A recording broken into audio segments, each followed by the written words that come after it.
all of you. Today we are going to learn cursive writing part 3. विद्यार्थी मित्रांनो, आज आपण cursive writing चा part 3 पाहणार आहोत. मागील पाठामध्ये आपण स्मॉल एबीसीडी कशी लिहायची ते पाहिलं होतं. त्यानंतर आपण कॅपिटल लेटर्स कसे लिहायचे ते पाहिले. आता यापासून आपण स्पेलिंग कशी लिहायचे, वर्ड्स कसे तयार करायचे ते पाहणार आहोत. तर पहा, थोडंसं जवळून पाहूया आपण. तर या ठिकाणी पहा, इथे तर पहा आता आपण वर्ड्स कसे लिहायचे. तर जसे की आपण एक शब्द लिहू, गॉड इज ग्रेट. GREAT या प्रकारे गॉड इज ग्रेट. या ठिकाणी आपण सगळे कॅपिटल्स स्मॉल लेटर्सचा वापर केलेला आहे. मग आता कॅपिटल लेटर्स घेऊन कसं, सपोज आपण एक मनी घेतली की वेअर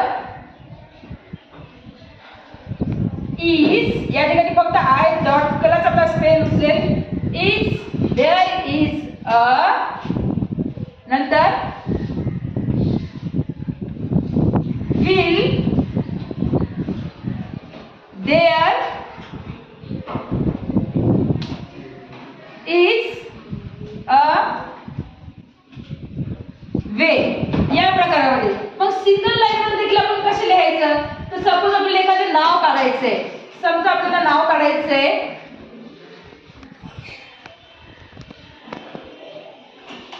स्वप्नील या प्रकारामध्ये. त्यानंतर पंकज नाव, P कॅपिटल, पंकज.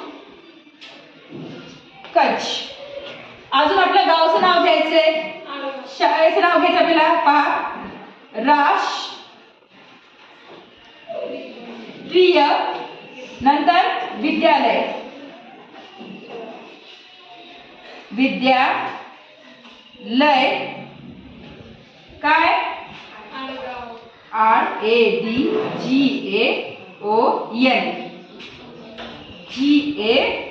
GADGAON.